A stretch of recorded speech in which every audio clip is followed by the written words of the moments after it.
Bosch Car Service, entretien et réparation multimarque pour tout type de véhicules, y compris les hybrides et les électriques. Rendez-vous dans l'un de nos 15 000 garages Bosch Car Service dans le monde. boschcarservice.fr présente. Sud Radio, on parle auto, 11h-13h. Jean-Luc Moreau, Laurence Perron. Et nous sommes ravis de vous suivre et tout le monde de vous accueillir dans cette émission jusqu'à 13h. Je disais vous suivre parce que je me disais, mais c'est vrai que c'est juste après 2 énormes journées de pont. J'espère que tout le monde va bien et que vous en profitez bien. Ouais, de viaduc. Ouais. D'ailleurs, on va parler de viaduc dans l'émission, on va parler d'infrastructures routières. De la route. D'ailleurs, on va commencer comme ça dans quelques instants. Oui, exactement. Il faudrait, alors, je ne sais pas d'où sort ce chiffre, mais les routes françaises sont en tellement mauvais état qu'il paraît qu'il faudrait 2000 milliards d'euros, c'est presque autant que la dette, pour tout remettre en état. Et d'ailleurs, si vous m'écoutez au gouvernement, j'ai une facture à vous faire passer. Il faut que je change les joints speed, ma suspension de scooter, à cause justement des trous et des bosses dans la route. Voilà. Bonjour l'ami Jean-Luc. Bonjour Dame Laurence et bonjour à toutes les auditrices et tous les auditeurs. Je vois que vous êtes très en forme, ça fait plaisir. On va parler aussi des batteries électriques et de leur reconditionnement. Alors non, pas du tout, parce que je vois que vous n'avez pas eu de séance de lecture. Préconditionnement. Le préconditionnement. J'avais lu reconditionnement. Non, pas du tout. Il faut dire aussi que vous m'avez mis un piège. On parlera à un moment ou à un autre du reconditionnement. Mais qu'est-ce que c'est que le préconditionnement ? Quand on doit charger une batterie rapidement sur certains véhicules, mais pas sur d'autres, il y a ce qu'on appelle du préconditionnement. Donc pour le savoir, vous allez rester avec nous et on verra surtout si c'est utile ou pas. Les pneus tout-terrain ont-ils disparu ? Eh bien, pas vraiment. Il y a encore une marque qui en fabrique et on aura justement un de ses représentants avec nous. Alors les pneus tout-terrain, c'était très à la mode dans les années 80-90. Il y avait le Dakar, on avait des vrais 4x4 pour aller dans les chemins, dans les champs, un petit peu partout. Sur les dunes. Exactement. Et puis ça a un petit peu disparu. On verra ça il y détail, a une marque japonaise, Yokohama, qui en fait encore. Et on verra cette gamme de pneus mixtes. Dites donc, c'est mixte, oui. On n'irait pas rejoindre l'ami François-Alain Montlhéry par hasard ? Si, on ira, oui, parce que en plus il fait beau. Alors, et c'est les 100 ans de l'autodrome de Montlhéry et c'est le Vintage Revival Festival. Et quand on parle vintage, on parle François-Alain. Ça va lui faire plaisir, on est d'accord. Donc réservé aux véhicules d'avant-guerre. Exactement. Et puis, on va faire un point sur l'actualité avec une structure qu'on connaît bien, qui est Mobiliance, par rapport à un sujet. Oui, parce que lundi, il y a eu une réunion importante entre les acteurs de la filière automobile et le gouvernement, et on a signé, allez, on va dire un plan quinquennal, c'est pas pour 5 ans, mais c'est jusqu'en 2027. Donc on sait que le bonus continuera au moins jusqu'en 2027, que le leasing social pour les voitures électriques continuera jusqu'en 2027, et il y a encore plein de choses, puisqu'il y a des objectifs qui ont été fixés. Très bien. Allez, on commence notre rendez-vous. Vous êtes attendu au 0826 300 300, puisque vous savez que cette émission est la vôtre. Vous voulez réagir, avoir le conseil de l'ami Jean-Luc, partager votre avis, ou tout simplement nous dire un petit coucou. Vous pouvez le faire aussi sur la page Facebook de Sud Radio, où vous êtes déjà nombreux, ou alors tout simplement en nous écrivant je participe @sudradio.fr, en mettant on parle auto dans l'objet de votre mail, et bien sûr toutes vos coordonnées complètes. Allez, on prend la route maintenant. Sud Radio, on parle auto, 11h-13h. Jean-Luc Moreau, Laurence Perron. Et nous allons tout de suite accueillir Jean-Pierre Paziri, qui est président de Routes de France. Bonjour Jean-Pierre. Bonjour. Bonjour Jean-Pierre. Jean-Pierre, bonjour. La fermeture de l'autoroute A13, même si c'est pas dû au mauvais entretien, mais ça a remis en lumière l'état de délabrement, il n'y a pas d'autre mot, du réseau routier français qui se délabre d'année en année. On en est où d'ailleurs aujourd'hui par rapport à il y a 10 ans, 15 ans ? Ça se dégrade vraiment autant que ce qu'on raconte ? Alors oui, vous prenez le terme délabrement. Oui, moi je parlerais plutôt d'une dégradation importante. Alors on a un certain nombre d'indicateurs qui existent, qui mesurent un peu le niveau de qualité de l'infrastructure routière en France. Alors on a des choses qui sont des classements qui sont publiés par exemple par le Forum économique mondial, qui compare un peu la qualité des infrastructures routières en France à celle des infrastructures dans les principaux pays. Et là, on voit que la France, qui était classée au premier rang des infrastructures routières en 2012, petit à petit s'est retrouvée dans une position plus délicate dans le classement. On est d'abord passé par une 7e place en 2015 et puis on est à la 18e place en 2019. qui est le dernier classement qui a un petit peu été publié, quoi. Donc là, c'est quand on regarde réellement la position des infrastructures routières françaises par rapport à celle des principaux pays au niveau mondial. Ouais, alors il y a des chiffres. Oui, il y a des chiffres qui font peur, hein, parce que l'Observatoire national des routes dit qu'on a 18,8% de routes qui sont en mauvais état. En mauvais état, ça veut dire qu'on prend des risques quand on emprunte ces routes-là. Et puis 30,4% qui nécessitent de l'entretien, ça veut dire aussi qu'ils ne sont pas parfaitement, je disais tout à l'heure, moi, je passe mon temps à réparer mes voitures et mes deux roues parce que je tombe dans des trous sur les routes. Il y a des gens, malheureusement, pour qui c'est plus grave. Ouais, le dos. Oui, non, mais il y a 30% accidents, des accidents mortels qui seraient liés à l'état des routes. Directement ou indirectement aux infrastructures, c'est pas simplement l'état des routes. D'accord. Donc c'est quand même des chiffres pas terribles au moment où on nous parle de sécurité routière à tout prix, où on nous verbalise pour 1 km/h de trop. Je trouve que c'est un peu too much. D'où l'expression à tout prix. Oui, c'est un peu too much. Pourquoi est-ce qu'on a laissé tomber notre réseau routier comme ça ? Alors, donc les chiffres que vous citez, c'est des chiffres qui sont issus de l'Observatoire national de la route, hein, qui sont publiés par un institut qui a pignon sur rue, hein, qui regroupe à la fois des maîtres d'ouvrage, de l'ingénierie publique et puis des entreprises. Donc oui, ce que l'on voit, c'est qu'il y a une dégradation qui se fait sur la route. Alors elle peut se manifester par des choses que vous décrivez, comme des nids de poules, des déformations importantes, mais ça peut aussi être des choses qui sont un peu moins visibles, un peu moins lisibles, des petites fissures dans lesquelles qui vont permettre que l'eau s'infiltre dans les structures de chaussée, puis que finalement ça la dégrade 2, 3 ans, 4 ans après. Et puis également des choses que l'on voit encore moins, mais qui ont un impact direct sur la sécurité, c'est une caractéristique que l'on utilise pour qualifier la route, hein, c'est l'adhérence, c'est ce qui permet d'avoir un freinage de bonne qualité. On va dire, si on n'entretient pas une route, on a une adhérence qui est moins bonne, et donc du coup des distances de freinage qui peuvent s'allonger et puis causer des accidents. Alors pourquoi on en est là ? Malheureusement, je dirais qu'il n'y a pas que le sujet de la route, quoi. C'est-à-dire que toutes les infrastructures en France se dégradent. Alors on le voit avec le ferroviaire, hein. Il y a des plans qui sont mis en place pour rattraper le retard. On le voit sur les réseaux d'assainissement, hein, en période. Alors maintenant, il pleut beaucoup depuis 6 mois. Néanmoins, on parlait de sécheresse l'année dernière et même en début d'année dans des départements dans le sud de la France. On peut savoir qu'on perd quand même 1 milliard de mètres cubes d'eau en France tous les ans, qu'il y a 20% des réseaux qui ont des fuites. Et puis, les infrastructures routières se dégradent également. Donc, on part un peu, on a le sentiment qu'on part un peu au plus pressé, hein, et donc du coup, en ce moment, il y a des efforts qui sont faits plutôt sur le réseau ferroviaire et on délaisse encore plus la route. On le voit dans les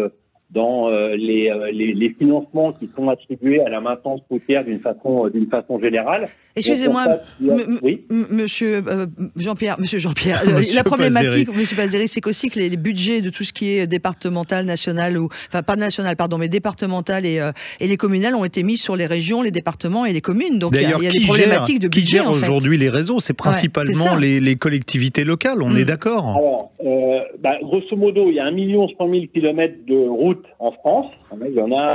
Il y en a 705 000 qui sont effectivement ce que l'on appelle le bloc communal. Donc dedans, c'est les métropoles, les agglomérations, les communautés de communes et les communes, quoi. Et comme on a déjà drôlement enlevé les budgets, ils ont plus de sous.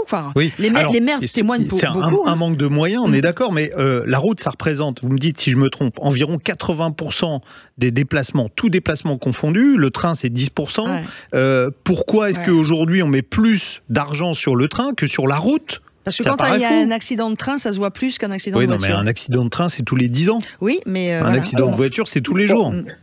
Oui. Alors, les chiffres, d'ailleurs, sont même encore plus élevés que ça pour la route. Que 80%, c'est le transport des personnes en véhicule individuel. Si vous rajoutez le covoiturage, si vous prenez les cars, les bus, etc., on est plutôt à 87% des déplacements de voyageurs qui se font par la route et un peu plus de 88% des transports de marchandises qui se font par la route. Et la route rapporte plus d'argent avec nos impôts, les PV, tout ce que l'on paye. Les taxes sur les carburants. Rapportent plus d'argent. Pourquoi est-ce que la voiture qui est autant taxée aujourd'hui, c'est une source de revenus qui est importante pour l'État, pourquoi est-ce qu'on n'utilise pas une partie de cette manne financière, on va l'appeler comme ça, pour entretenir le réseau routier? C'est un peu, on essaye de tuer la poule aux œufs d'or, là, en gros. Alors, alors, bon, vous parlez des recettes, les recettes fiscales, je parle pas des péages des autoroutes, hein, les recettes uniquement fiscales, on est autour de 45 milliards d'euros en France par an, hein, donc effectivement avec une part qui est la plus importante, c'est toutes les taxes qui sont liées au carburant, mais il y a aussi la TVA sur les véhicules, voilà, etc., etc. Et il y a et à l'inverse, il n'y a à peu près qu'une dizaine de milliards, un tout petit peu plus, qui revient finalement au budget d'entretien des routes. Donc effectivement, il y a un décalage. Hein, aujourd'hui, il y a des arbitrages qui sont faits pour effectivement plutôt aller vers le ferroviaire plutôt que d'entretenir la route. Et en fait, moins on entretient la route aujourd'hui, plus elle va se dégrader, plus ça va coûter cher. Bah oui, clair. on est d'accord. Et puis reboucher un trou, c'est pas une solution. Non. Il faut gérer. Voilà, il faut gérer en profondeur, si j'ose dire, l'entretien des routes. Juste une chose, l'ami Jean-Luc, tu donnais un exemple concret là, par rapport à la 13. Tous les ponts, il y a eu plein de ponts encore qui se sont écroulés. Il y a eu des morts cette année sur des ponts qui se sont écroulés. Ça fait partie de l'état des routes, ça aussi. Alors oui, voilà. Moi, dans le syndicat que je représente, c'est Route de France. On n'est pas sur la partie génie civil, c'est-à-dire qu'on ne fait pas de choses de ce type-là. Okay. Mais néanmoins, vous avez raison. Il y a également des chiffres qui circulent sur la qualité et le niveau d'entretien d'un certain nombre d'ouvrages qui est préoccupant. Alors, il y a eu effectivement on a tous en mémoire l'accident du pont de Gênes. Ouais. On a aussi eu, même si ça a été moins spectaculaire, des effondrements de ponts en France, et encore récemment avec une image où il y avait un conducteur d'un balayeux, je crois, si je me souviens bien, qui s'est retrouvé coincé sur le poteau et qui est effectivement pas décédé. Heureusement que la cabine de conduite était placée du bon côté. Ouais. Voilà.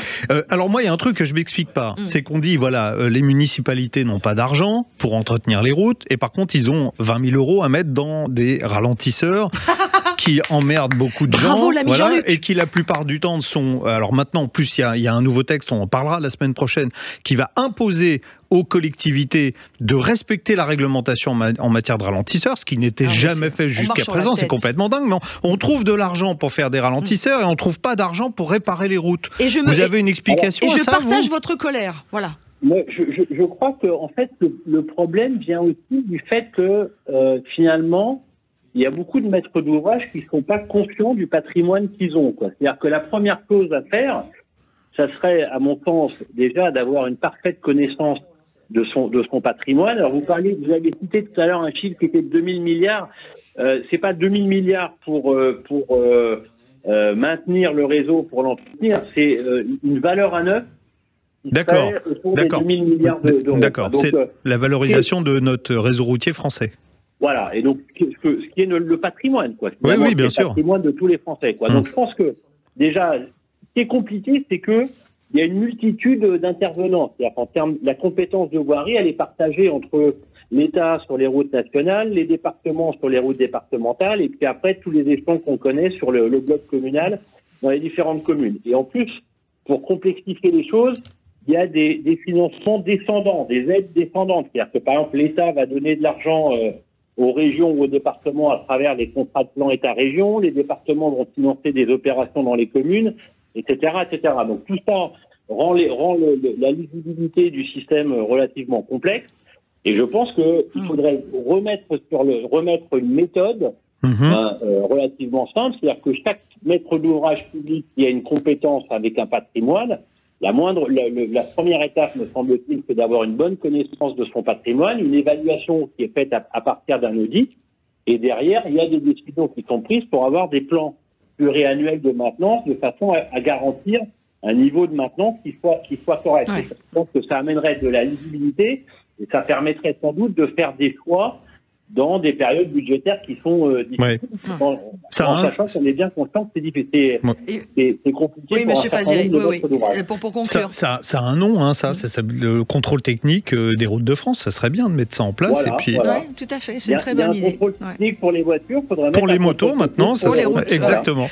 Et on en reparlera, j'espère. On vous invitera en studio, Jean-Pierre Paziri, président de Route de France, pour parler de ça. Peut-être aussi l'occasion d'avoir plus de transparence sur tout, y compris sur les finances de ça, parce que ça devient compliqué. Et n'oublions pas que la route est quand même le premier réseau de France. Non, mais on a posé le problème. Réseau social, le premier réseau social, donc c'est hyper important. C'est hyper important. Merci beaucoup, monsieur Paziri. On a posé le problème. La prochaine fois, on parlera des solutions qu'on peut apporter. Très bien. Et puis et puis vous savez qu'on parle vrai sur Sud Radio, et monsieur Paziri, vous serez toujours le bienvenu, président des routes de France. Merci beaucoup. Allez, à venir et à suivre dans quelques instants, juste avant l'essai de la Fiat Topolino. Oui, l'ami Jean-Luc est devenu tout petit avec une petite voiture. Vous savez ce que ça veut dire en italien, Topolino? Non. C'est la petite souris. Oh, t'es une petite souris? Petite souris, Petite souris des champs, petite souris des villes? On verra. Plutôt ratatouille, toi. Vous, comme moi, amoureux de la bonne cuisine. On accueille Gwendal qui a une question à poser. On aura un expert pour y répondre. C'est dans quelques instants. Sud Radio, on parle auto et de sécurité.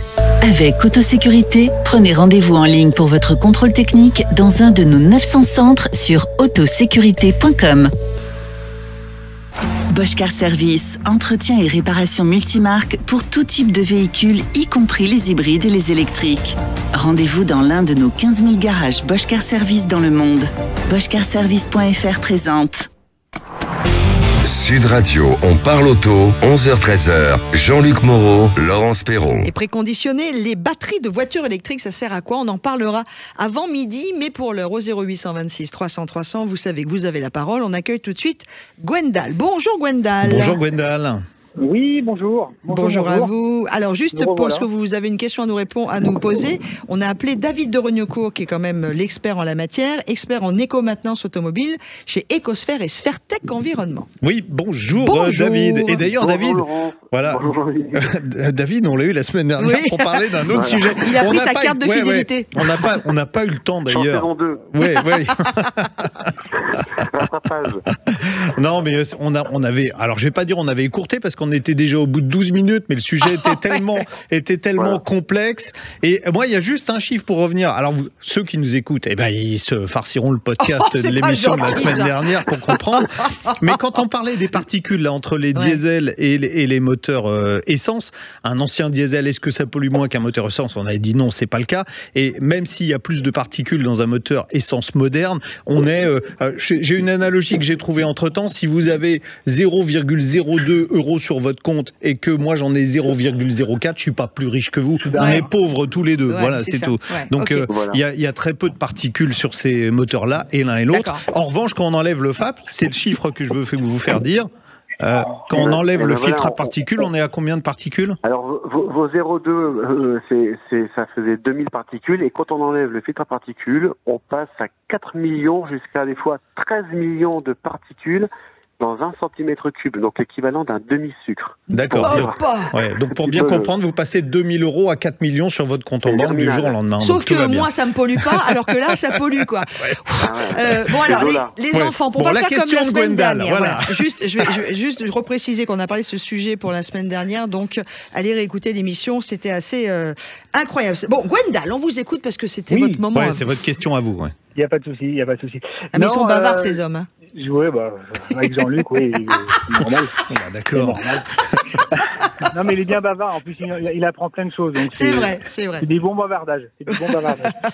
Non, j'appelle parce que j'ai eu donc sur les voitures de ma femme, donc c'est une Citroën C4 de 2015. D'accord. Et on a eu un message d'erreur disant de faire remplir un manque donc d'additifs, de sérine. De sérine, voilà, je ne trouvais pas le mot. Ouais. Et en fait, donc on a été voir le garage, effectivement, c'est le réservoir qu'il fallait remplir. Ouais. Donc bon, j'en ai eu pour 350 €. Bon, après, je ne sais pas si c'est les prix. Mais en fait... vous voulez savoir à quoi ça sert? Savoir si c'est un rapport, parce que du coup, le FAB, je pense que il devait être pas mal bouché. Alors le garagiste m'a dit que c'était la sérine, quand à chaque fois qu'on fait le plein, ça rajoute un petit peu de sérine dans le réservoir et ça nettoie le FAP. C'est pour ça qu'on a eu ce message-là. Et du coup, j'ai aussi un problème avec mon régulateur de vitesse qui ne fonctionnait plus. Alors je sais pas s'il y a un rapport. Ah ouais, avec non, ça, alors là, le régulateur de vitesse, on va le laisser de côté. Non. Par contre, la sérine, bon, on va demander au spécialiste. David, ça sert à quoi la sérine ? Alors ça sert à aider à faire brûler les particules qui sont dans le filtre à particules. En fait, ce qui se passe, c'est que les lois de la nature font que les particules brûlent à 620 degrés. Et le problème d'un échappement dans un diesel, c'est que vous êtes à 180 degrés en ville et seulement à 400 degrés sur autoroute. Donc, il fallait, en particulier, il y a Peugeot qui a été précurseur avant tout le monde sur les filtres à particules. Et ils ont donc demandé à l'époque à un laboratoire qui s'appelait Ron Poulenc. Ensuite, ça a été Rhodia et maintenant, ça appartient à Solvay. C'est un produit qui est très cher parce qu'en fait, c'est un monopole. Et donc, tous les 100 000 ou 120 000 kilomètres, on remplit cette fameuse. D'accord, ça aide à régénérer le filtre à particules à plus basse température. Et le prix, c'est une bonne nouvelle pour c'est très cher, mais ça veut dire qu'ils vous ont mis un bon produit, un vrai produit qui contient de l'oxyde de cérium. Et ça fait abaisser la température, effectivement, de brûlage des particules. Ça vous évite d'avoir des FAP qui se bouchent. D'accord. Alors, David, parce que là, il y a un truc très intéressant pour tous ceux qui nous écoutent et qui ont des moteurs qui viennent alors c'est Stellantis, mais on va dire plus PSA, les anciens diesels qui fonctionnent avec de la sérine. Il y a eu 4 types de sérines différents qui ont été utilisés, et on trouve sur le marché des produits un peu moins chers. Il y a certaines marques françaises qui en proposent, je ne vais pas les balancer, mais c'est moins cher. Et comme vous nous avez dit, la sérine c'est cher. Il y en a dedans dans ce qu'ils vendent ? Ben non. Mais comment c'est possible ? C'est même pire que ça. C'est que, en fait, il y a un problème même franco-français, c'est que en fait, il y a 4 générations suivant les années des voitures. Et PSA a dicté un cahier des charges. Donc les 4 générations, on les repère avec des codes couleurs. Et les garages ont du mal à les repérer. C'est vrai que des codes couleurs, quand on a passé la prime enfance, on n'arrive pas bien à identifier 4 couleurs différentes. Et alors du coup, il y a des fabricants qui se sont même mis à faire des sérines universelles. Mais c'est juste pas possible. Donc ce qui fait que c'est comme si je disais tiens, les huiles, les viscosités c'est compliqué, on fait une seule huile pour tout le monde. Et donc ce qui fait y compris pour faire la salade et puis le reste quoi. Voilà, première pression à froid. Incroyable. Et donc, ce qui fait que il y a plusieurs moyens d'utiliser, d'avoir des catalyseurs liquides. Il y a la sérine, donc c'est l'oxyde de cérium, c'est très cher. Puis après, vous avez de l'oxyde de fer, c'est moins cher. Le fer à 10 sous, c'est moins cher. Petit clin d'œil à Bourville, vous avez bien connu Jean-Luc. Oui, on a grandi ensemble à l'école. Voilà. Et donc, vous faites pas votre âge. Les oxydes de fer sont beaucoup moins efficaces et c'est beaucoup moins cher. D'accord. Donc on trouve pas mal de produits avec du fer plutôt que du cérium. D'où une autre question derrière, parce que je pense que Gwen voulait la poser, comme il a peur que son filtre à particules se soit un peu bouché au moment où il avait plus de sérine dans le réservoir. Vous avez acheté un produit ? Alors, j'ai acheté le produit de chez Sfertec. Ah bah alors là, s'il n'est pas bon, vous râlez, vous avez le responsable qui est en ligne. Vous n'hésitez pas. Il fait 1,5 litre le truc.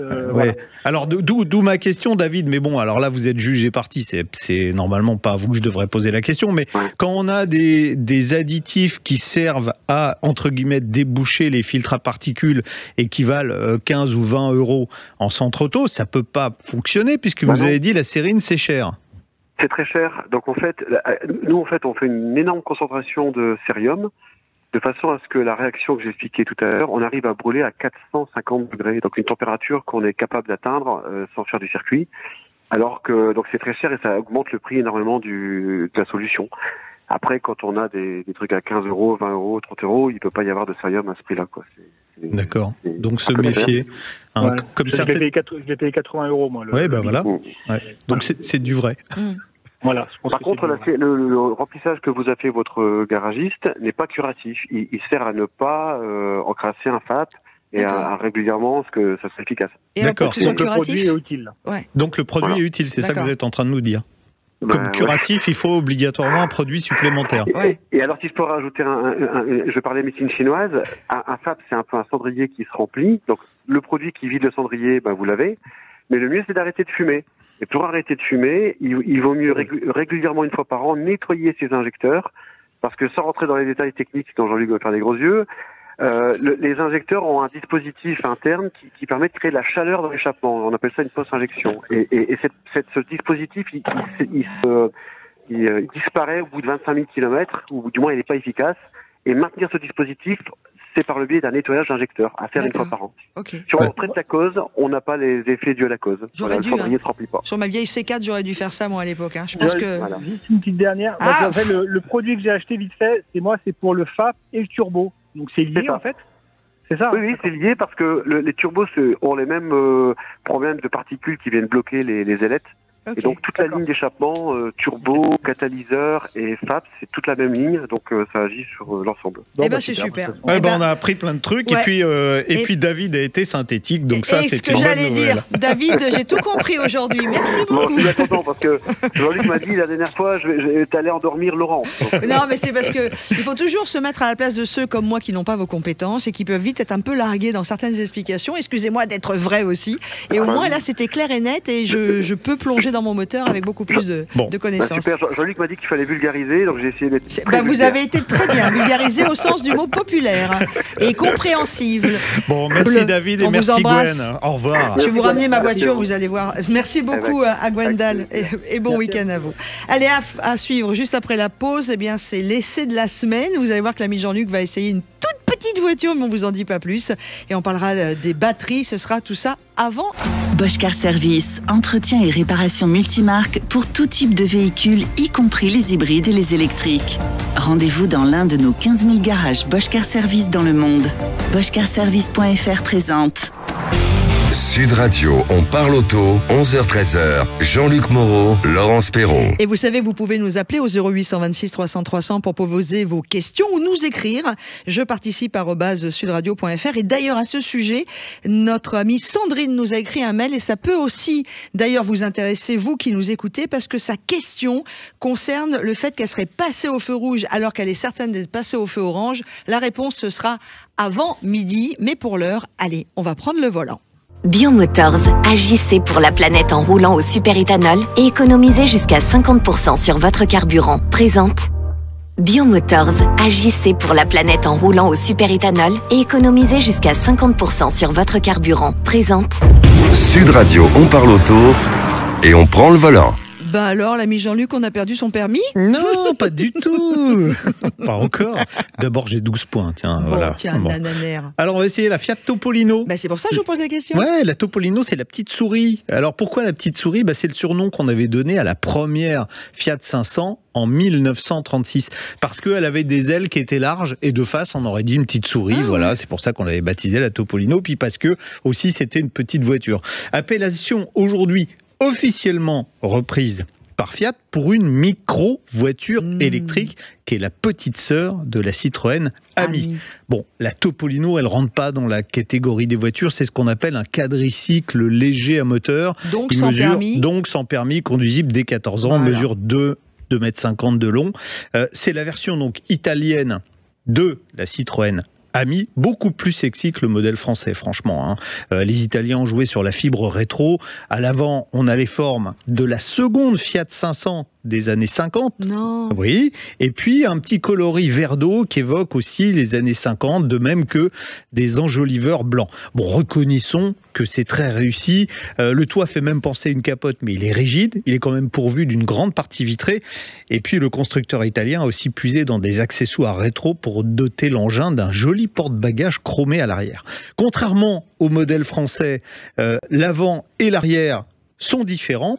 Mais pour faire des économies, Fiat a conservé le système de portes. Alors c'est les mêmes portes des deux côtés, avec les mêmes charnières, le même bouton, mais bon, il a fallu les mettre évidemment à l'inverse pour utiliser la même porte. Ça veut dire que la porte passager s'ouvre dans le bon sens et la porte conducteur dans le sens de la marche. Donc c'est ce qu'on appelle une porte suicide.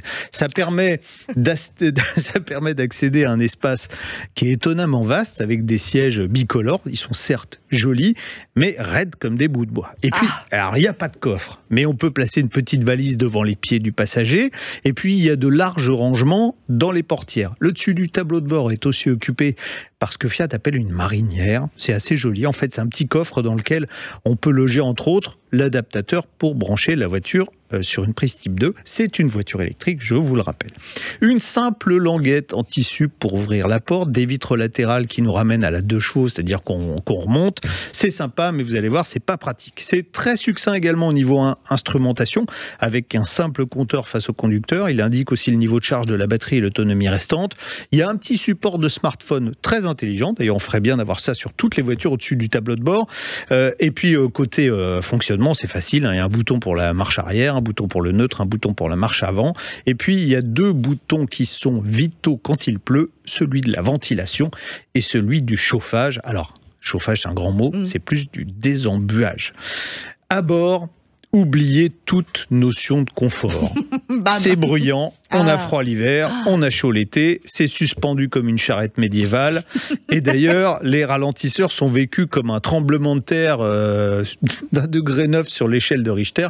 Je vous rappelle, c'est une échelle ouverte, mais on est à 7 pour le moment. C'est pour vous dire que ça tremble franchement quand on passe sur un ralentisseur. Vaut mieux éviter la pluie aussi. J'ai pas eu de peau parce que le jour où je l'ai essayé, il tombait des cordes.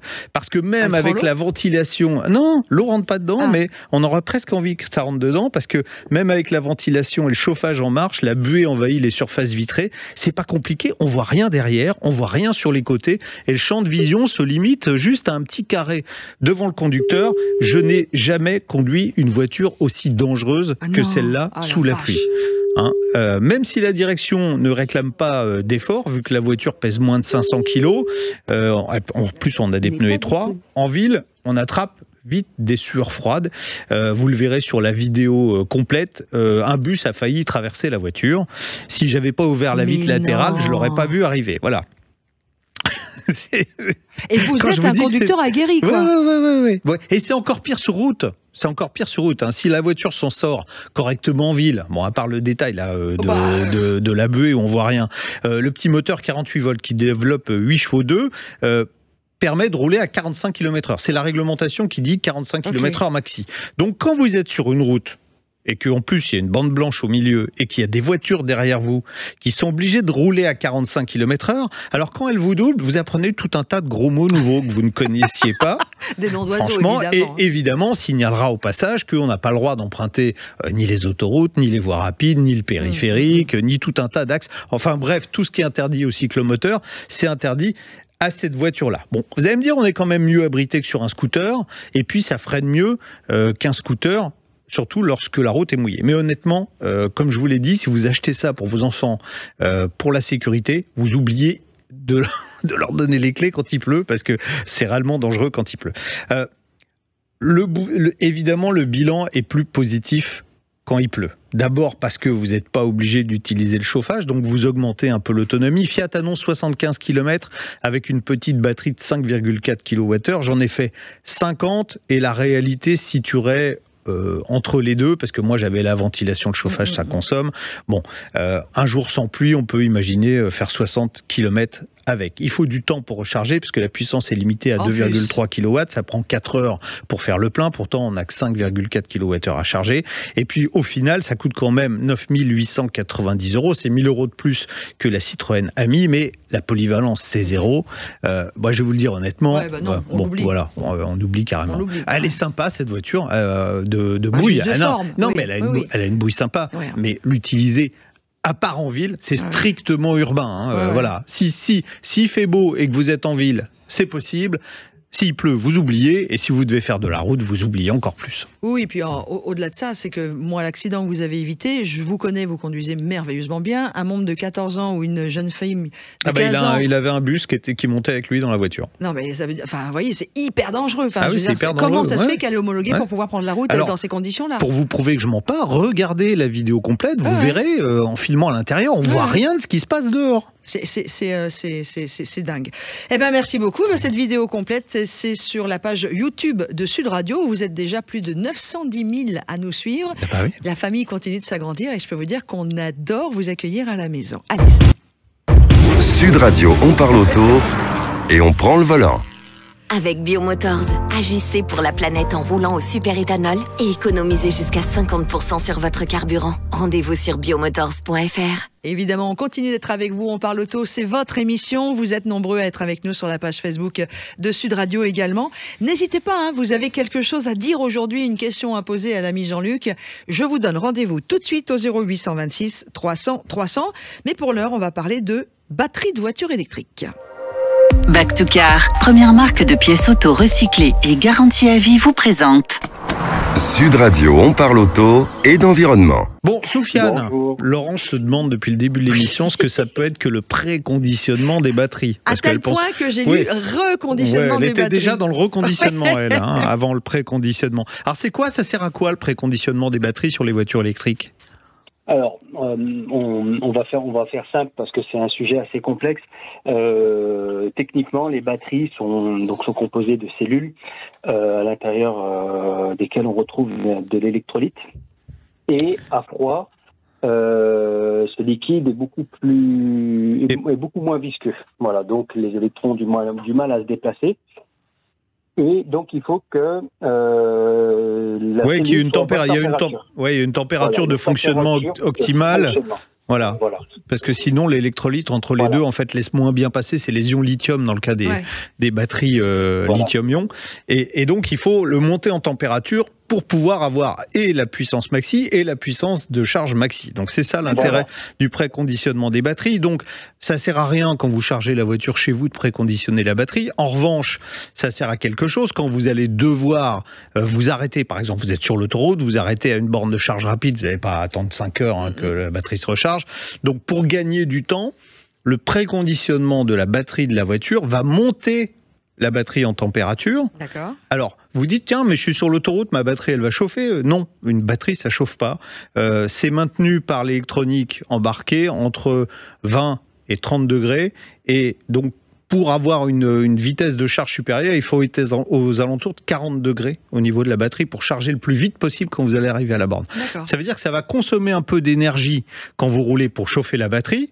Rarement pour baisser, c'est rare qu'il fasse plus de 40 degrés à l'extérieur, mais ça peut, ça peut être aussi du refroidissement. Ça explique, tiens, je fais un petit parallèle, parce qu'il y a des vidéos qui circulent sur Internet où on voit au Canada, par température très froide, des Tesla qui sont sur des superchargeurs et au bout d'une heure, on n'a toujours pas commencé à charger parce qu'on est simplement encore dans le préconditionnement de la batterie. Il faut déjà monter la batterie en température. Et une batterie qui fait 400 kg, vous la chauffez pas en 3 minutes. Donc, c'est pour ça que ça peut prendre du temps. Donc là, il y a du préconditionnement. Alors, ce qui m'intéresse, Soufiane, dans ce que vous faites, c'est que vous testez... Alors, toutes les voitures, d'abord, n'ont pas du préconditionnement. On est d'accord ? Non, toutes les voitures n'ont pas.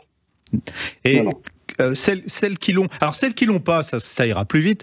Je crois que les Peugeot n'ont pas ça. Le dernier 3008 n'a pas de préconditionnement. Non, chez Peugeot, il n'y en a pas. Généralement, dans les voitures du groupe Stellantis, elles n'en ont pas parce que c'est des petites voitures, c'est des petites batteries, c'est des petites technologies. Donc, elles n'ont pas ce système-là. Chez Renault, on en a. Et puis ça commence à se déployer un peu partout aussi chez Volkswagen, ça commence à arriver dans le groupe Volkswagen sur toutes les voitures électriques, ça commence un peu à généraliser. Alors, la vraie question c'est, vous qui essayez toutes les voitures électriques du marché, qui les testez sur des distances un peu longues et donc qui vous servez du préconditionnement, est-ce que c'est utile ou pas ? Est-ce que vous avez remarqué des vitesses de charge plus importantes, des durées de charge plus basses en préconditionnant les batteries ou pas ? Oui, alors Jean-Luc, nous on essaye les voitures, comme vous avez dit, sur de très longues distances. Au doigt mouillé, on s'est rendu compte qu'il n'y avait pas forcément de différence en matière de temps. Moi, je dis au doigt mouillé parce que c'était pas chiffré, c'était pas mesuré. Cependant, là, dernièrement, on a fait des mesures chiffrées, donc sur lesquelles on regardait du préconditionnement sur la conso et sur les performances à la recharge. Alors, pour résumer, je pense qu'il peut y avoir un vrai intérêt sur des technologies de pointe comme les Kia EV6, ou ce qui se fait chez Hyundai avec des technologies 800 volts, là où les voitures prennent de très très grosses puissances de recharge.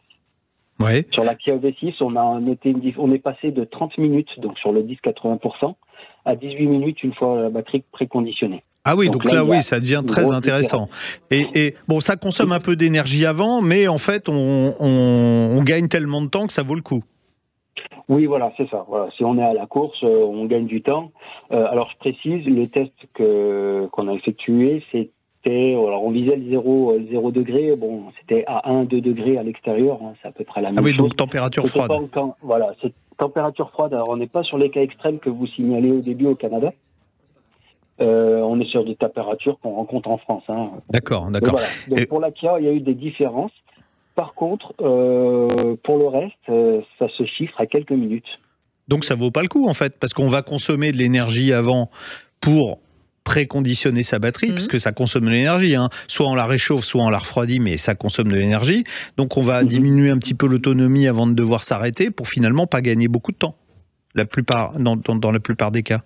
C'est ça, ouais, c'est ça. En grosse moyenne, sur tous les tests qu'on a fait, j'ai les chiffres, on a consommé 1,7 kWh d'électricité pour réchauffer la batterie. D'accord, oui, donc 1000... En grosse moyenne, voilà, c'est 1,7 kWh. Selon la taille de la batterie, ça correspond à 2 à 4%. D'accord. Donc, c'est-à-dire, au lieu d'arriver, je dis n'importe quoi, à la borne avec 10%, on va finalement arriver avec 8% ou 7%. Ouais. Donc, sur l'autoroute, c'est quoi? C'est 6-7 km d'autonomie en moins, c'est ça? À peu près 1,7 kWh. Ouais, parce qu'on est à quoi? On est à 22, 24, 25 peut-être. Oui, grosso modo, on est là-dessus, ouais, en très grosse moyenne, parce qu'après, ça dépend de la capacité de la batterie et de la consommation du véhicule. Mais en très grosse moyenne, on est là-dessus. D'accord. En tout cas, ça ne mettra jamais personne en panne. Ça augmente le prix de la batterie?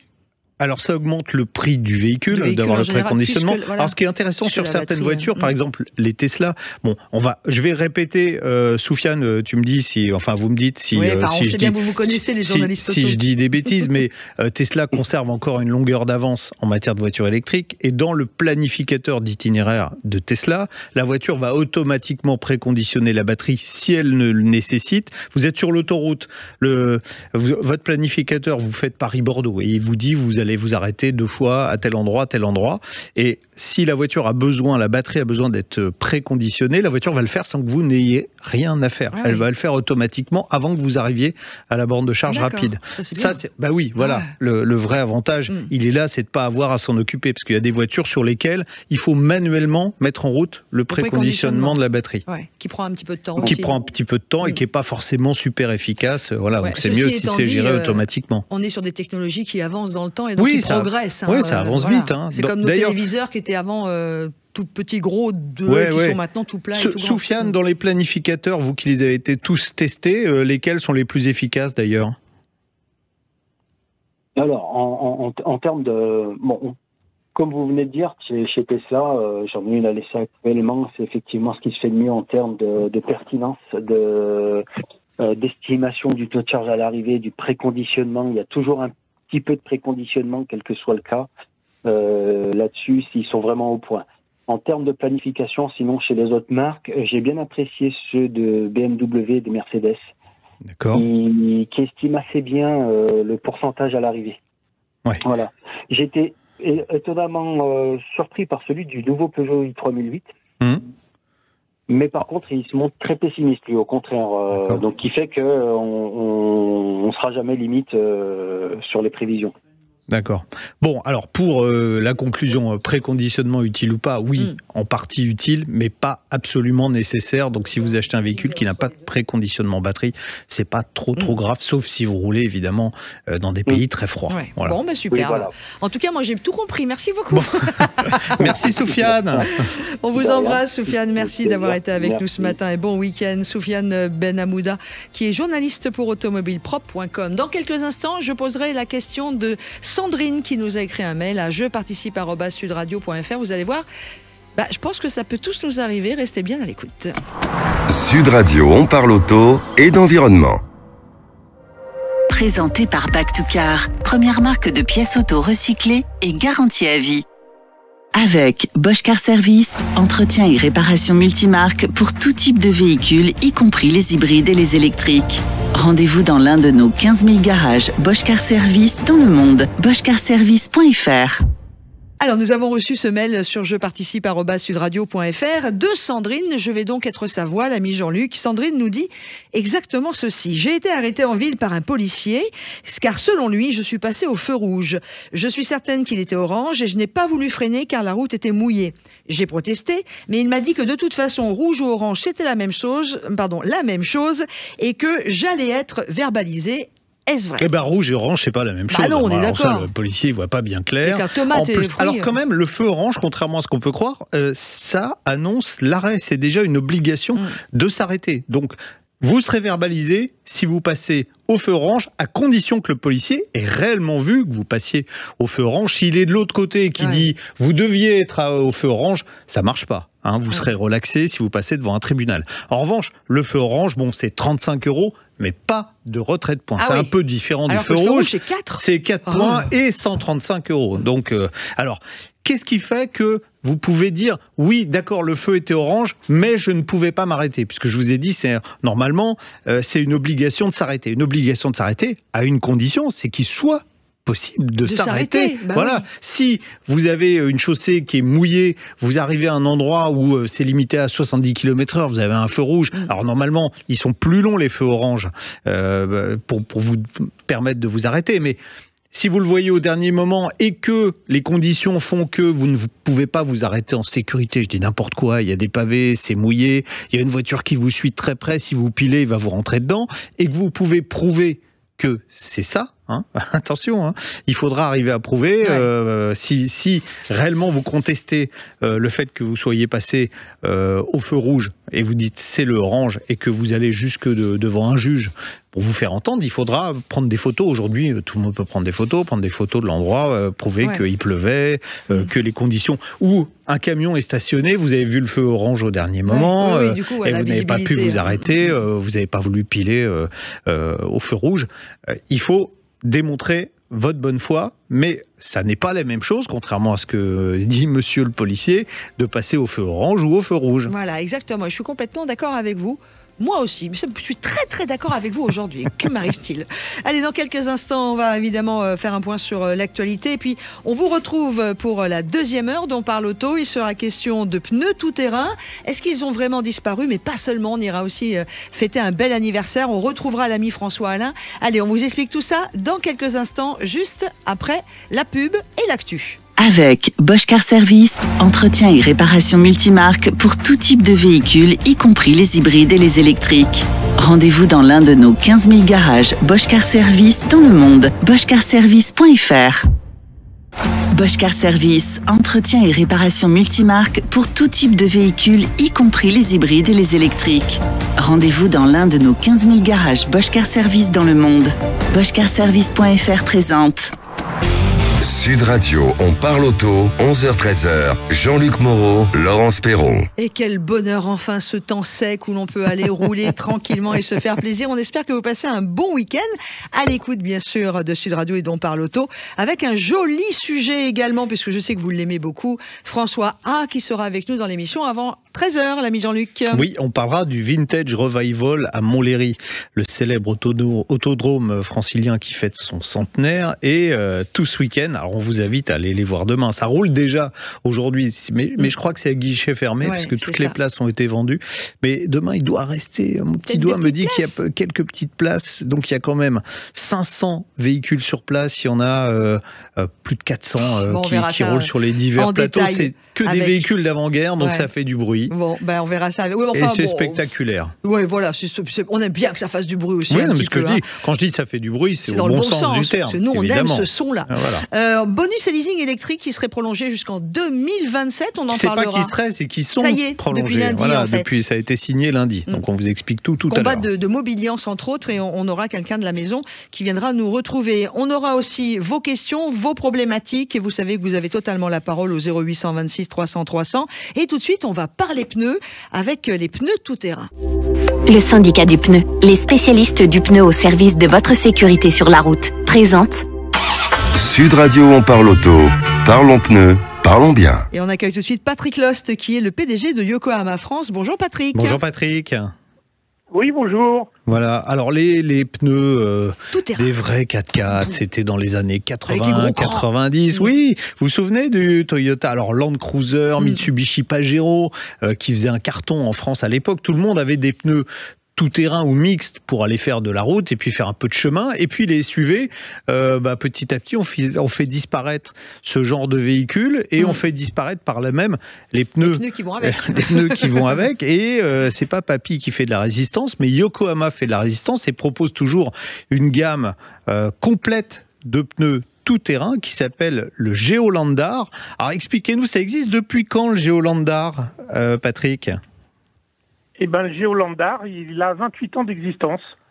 Bon, il était au succès, effectivement, des pneus tout-terrain qui équipaient les fameux 4x4 dont vous avez nommé et dont Yokohama était les pionniers en équipement au travers d'équipements première monte. Eh bien, il y a eu beaucoup de demandes et puis en remplacement de pneus de première monte, il y a également des demandes en aftermarket. Ouais. Alors, et donc, la gamme, petit à petit, s'est développée pour équiper aussi bien des profils à tendance 100% routière qu'en mixte ou alors en mode les pneus vraiment à gros crampons. Bon, au départ, on va préciser quand même que Yokohama, c'est une marque japonaise et qui équipait au départ les Toyota et les Mitsubishi qui étaient des autos japonaises. C'est ce qui a permis d'ailleurs à Yokohama de s'implanter en Europe ? Oui, effectivement. Donc, ces marques japonaises étant très répandues en Europe, voire à l'international, en Afrique, aux États-Unis. Donc ça a aidé par la notion de volume et de quantité, donc à amortir des développements de moules et puis de dimensions spécifiques.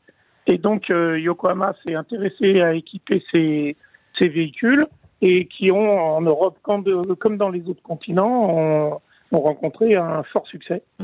Bon, alors aujourd'hui, donc le Geolandar, il existe toujours, ce pneumatique. Vous nous avez dit, la gamme s'est élargie. On peut équiper des SUV très routiers avec ?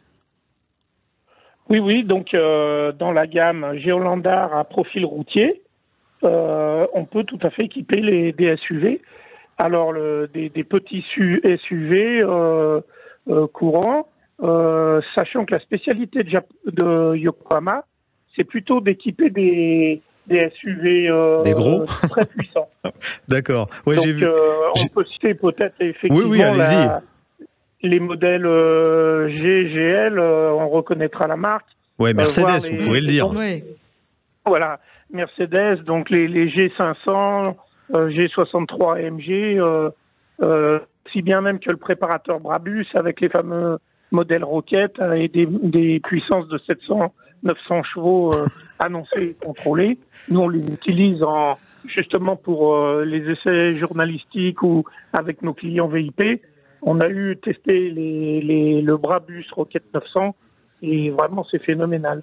Et donc, ces préparateurs ou ces constructeurs reconnaissent en Yokohama un fabricant capable d'avoir un pneu qui va encaisser le besoin de ces véhicules et très puissant et également très lourd, ce qui a un impact sur la performance. Sur la longévité aussi. Le besoin de performance du pneu.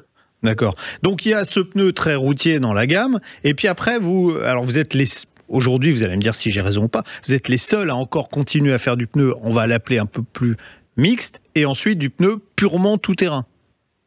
Oui, tout à fait. Donc le mixte, c'est le Geolandar, le 015, qui fonctionne très très bien. Et on va dire, comme il a une utilisation polyvalente, c'est presque... Et vu nous sommes peu nombreux à faire des profils mixtes sur certaines dimensions, eh bien, on a un volume qui va avec et les ventes sont bonnes. Et on a même un développement là qui sort avec le Geolandar AT4, 4 pour 4e génération de ce pneu mixte, et qui aura la spécificité, en plus d'être un produit M+S et avoir le 3-peak season. Et oui, alors un pneu également de 4 saisons. Un pneu 4 saisons, donc c'est un pneu qui fait à la fois route, tout terrain, 4 saisons, Oui, ça fait. c'est Et la il fait totale, la quoi. cuisine et la vaisselle en même temps, non? Non, mais par contre, Patrick Loss, vous qui êtes PDG de Yokohama France, vous êtes le seul sur la France, l'Europe ou le monde? Alors, nous, Yokohama France, nous sommes filiale consolidée de Yokohama Japon. Ouais. Et on a la distribution de la gamme sur la France uniquement. D'accord. Mais à l'identique du système de distribution pour la France, on a tout un système de distributeurs filialisés à travers l'Europe et puis le monde entier. D'accord. Alors, et vous vendez encore des pneus vraiment tout-terrain? Alors, c'est quoi le marché des pneus tout-terrain en France? Parce que plus personne fait de tout-terrain aujourd'hui, à part les professionnels. Oui, mais on a quand même une clientèle qui a été habituée à ces pneus-là et qui veut les utiliser. Ça va de certaines provisions médicales. Moi, dans ma famille, j'avais un vétérinaire et qui m'a dit avoir utilisé pour aller dans les fermes en montagne l'hiver le mixte, le Géolandar G015 50-50. Et lui, il avait un Toyota HD100 et il faisait des balades avec ce même pneu dans le désert l'été. Donc ça paraît surprenant, mais c'est vraiment le pneu polyvalent qui effectivement évite les montes et les démontes au travers des saisons. Vous gardez ce même pneu toute l'année et il répond à tous vos besoins avec son marquage M+S. D'accord. C'est quoi les caractéristiques d'un pneu tout-terrain par rapport à un pneu standard? Il est plus résistant, il est plus costaud, il a des gros pavés qui permettent d'aller dans la boue, d'aller dans la terre? Oui, plus on s'oriente sur une utilisation, je dirais, hors route, donc c'est-à-dire piste, tout chemin, et après, plus les crampons font penser à des pneus de motocross, quoi. Hein.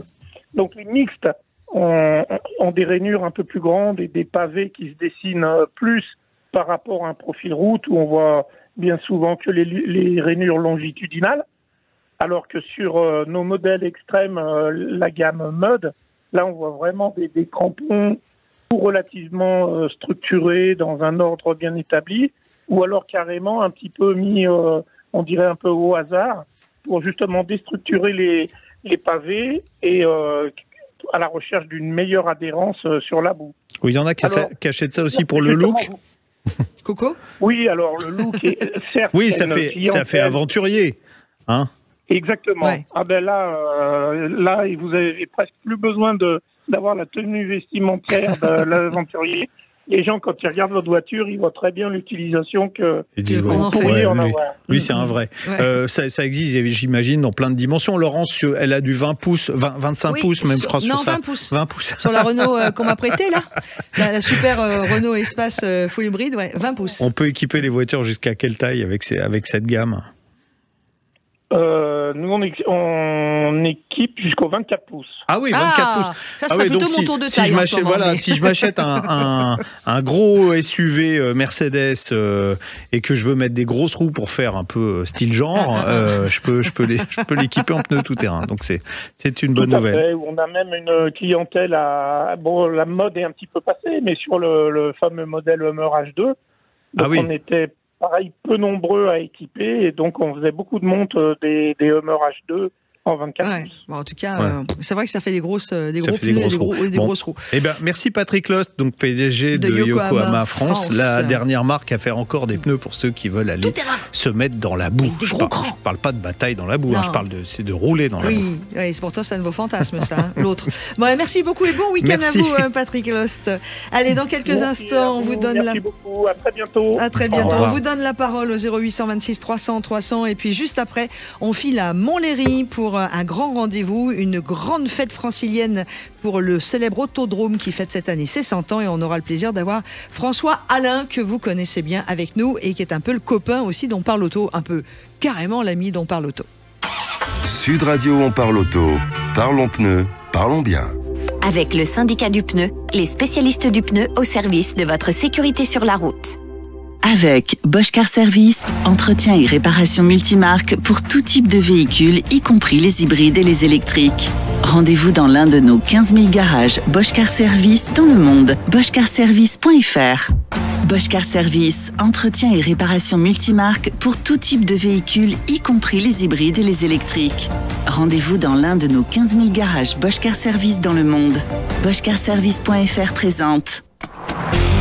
Sud Radio, on parle auto, 11h-13h, Jean-Luc Moreau, Laurence Perron. Alors on va accueillir quelqu'un qu'on connaît bien, mais vous allez voir, parce que voilà, on vous l'a souvent dit, On parle auto, c'est une grande famille. C'est celui que j'appelle depuis 3 ans maintenant le 3e co-animateur de l'émission, Stéphane, qui réagit beaucoup sur la page Facebook de Sud Radio, qui a eu lui aussi un problème et qui nous a envoyé plusieurs mails. Et donc vous l'avez eu au téléphone, l'ami Jean-Luc. Salut Stéphane. Bonjour Stéphane. Oui. Bonjour. Merci d'être avec nous. Comment ça va ? Ça va très bien, merci. Ça fait plaisir d'entendre votre voix. Ah, moi aussi, ça fait très, très plaisir. Non, mais vous êtes plus habitué à nos voix que nous à la vôtre. Oui. C'est ça, oui, surtout. Bien sûr, mais d'être en direct avec vous, c'est vraiment quelque chose d'exceptionnel. Alors, petite parenthèse. Vous avez une petite parenthèse, que Stéphane est sur la page Facebook, un petit peu celui qui modère tout. Il donne plein de réponses aux gens qui posent des questions sur la page Facebook dans l'émission On parle auto. Enfin, moi, voilà. Merci du coup de main, Stéphane. Alors, on vous écoute. Alors, en fait, j'ai eu un gros problème avec mon Velsatis. Depuis. Alors moi, je vais vous couper, Stéphane. Oui. Gros problème avec une Velsatis, ça s'appelle une redondance, en fait. Allez, bam. Ah oui, tout à fait. Mais c'est un véhicule quand même exceptionnel. C'est vrai. Vous savez comment on l'appelait en interne chez Renault quand il a été conçu ? J'aime pas du tout. Non, du tout. Le taxi anglais. Parce qu'en fait, on l'appelait le taxi anglais parce que c'était une voiture qui a souffert de son design parce que la voiture n'était pas assez large. Si elle avait été plus large, je pense que le design serait mieux passé. Mais bon, qui était exceptionnel en termes de design intérieur, en revanche. J'espère que vous avez une version cuir avec la marqueterie sur le tableau de bord. Tout à fait. Ah j'ai ouais, le modèle ça, c'est top. V6 3.5. Mon ami, donc vous avez le seul vrai bon moteur qu'il y a sur cette voiture. J'avais la chance d'être très proche de Jean-Pierre Coff qui avait celle-ci. Il était fan de sa Versace. Non, c'est très confortable. Fan. C'est très confortable. Alors on y va parce qu'on a déjà plus de 4 minutes. Allons-y. Alors je confirme. Alors déjà, moi j'aime les moches. J'aime les voitures moches. Ouf, heureusement que vous avez dit les voitures. Enfin, quoique. Alors en 2022, en fait, j'ai eu un problème à la suite de l'achat de cette voiture chez un concessionnaire. Et j'avais une panne qui était redondante avec des mises en défaut de la voiture. Donc elle se mettait en mode dégradé. Donc je suis allé chez Renault de chez moi. Et puis j'ai demandé un diagnostic. Donc déjà, voilà. Et ils m'ont dit à l'époque, oui, c'est l'alternateur, etc. Alors que moi, je leur avais déjà spécifié que je trouvais qu'il y avait un problème au niveau du tableau de bord. Quand j'utilisais, par exemple, la radio ou la climatisation, elle se mettait en défaut. Oui, alors il y a eu beaucoup de problèmes d'électronique sur cette voiture. Ça a même été une bête à chagrin à ce niveau-là. Des fois, vous allumiez la radio, effectivement, le tableau de bord s'éteignait. Enfin, ça a été vraiment un gros souci. Eux, ils ont diagnostiqué quoi comme type de panne alors ? Alors, ils ont diagnostiqué l'alternateur. Ouais, bon, à mon avis, c'était pas ça, mais bon. Oui, alors je suis parti, etc. En disant je vais m'en occuper, etc. Et quand je suis revenu récupérer la voiture n'a pas démarré. Ah. Ouais. Donc là. Très très correct, le garage, etc. On a pris contact avec le vendeur qui était un garage aussi, donc qui m'a vendu un citron en fait en quelque sorte, et qui a pris en charge le remplacement de cet alternateur. D'accord. Ça c'est en 2022. Oui. J'ai récupéré la voiture, enfin je suis allé pour récupérer la voiture n'a pas redémarré. Elle venait d'être réparée. Oh là là. Elle venait d'être réparée. D'accord. En fait, l'alternateur venait d'être changé. D'accord. Donc, c'était donc pas l'alternateur, puisque la panne n'a pas été résolue. Tout à fait. Or, là, ils m'ont donné une batterie. Elle a redémarré à la batterie, puisque la batterie était déchargée. Je pars, je fais 500 mètres, etc. Je tombe en panne, donc dépanneur, et reviens au garage. Donc, consommation la batterie, quand vous êtes parti, c'était la batterie sur la voiture ou vous venez de vous changer la batterie quand vous êtes reparti que ça marchait ? Il venait de changer l'alternateur et la batterie en fait n'a pas redémarré puisqu'il y a eu un souci, etc. Ils m'ont prêté une batterie de prêt. Ouais. Je suis parti avec, 500 mètres plus loin. D'accord, et c'est tombé en panne. D'accord. Je suis tombé en panne, donc plateau, retour atelier. Ça c'était vers février à peu près. D'accord. Donc là, ils m'ont dit l'alternateur est sous-dimensionné, c'est pas le bon alternateur. C'est eux qui l'avaient changé, donc. C'est eux qui l'avaient changé avec une référence d'échange du vendeur qui m'avait vendu le Velsatis. Oui. Donc là, j'ai dit ils me disent il faut un alternateur neuf. Donc je me débrouille pour avoir les fonds, pour acheter, etc., l'alternateur. Ça a duré jusqu'en avril. Là, il me change l'alternateur par un neuf, préconisation Renault, pour le Velsatis. Je vais pour récupérer la voiture en avril. Et là, de nouveau, je repars sur un plateau. Bref, retour au garage. Alors ça me fait rigoler, mais c'est pas drôle du tout. Non, c'est pas drôle du tout. Parce qu'en fait, moi je suis totalement démuni, je ne peux plus me déplacer, je suis dans la montagne. Donc, oui, mais alors, vous savez, ils ont chez les garagistes, il y a ce qu'on appelle l'obligation de résultat. Enfin, peu importe quel est le type de panne. Alors déjà, j'espère que vous n'avez pas payé pour toutes les réparations qui ont été effectuées, puisqu'il n'y en a aucune qui est efficace. Ça, c'est la première chose. Alors ça a duré jusqu'en février 2023. Alors on va devoir accélérer un peu, Stéphane, là. Oui. Est-ce que vous avez payé pour toutes ces réparations? Oui. Waouh. Parce que je me suis dit, en fait, si je ne paye pas, je ne peux pas réclamer. Oui. Et je ne pouvais pas récérer ma voiture. Vous ne pouviez pas récupérer votre voiture, ça c'est vrai.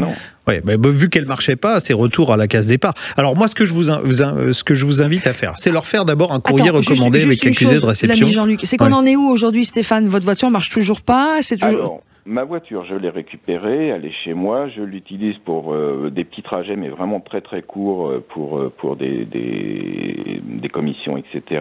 Et la panne, enfin les problèmes électroniques reviennent.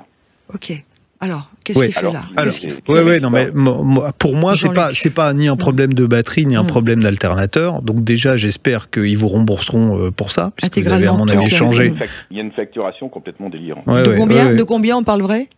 Alors, la première intervention, à peu près dans les 1200 €, etc., plus 1771 € la dernière facture, avec des batteries non, mais normalement... Attendez, 1200 € pour un alternateur? Il est en or, votre alternateur? Ah oui.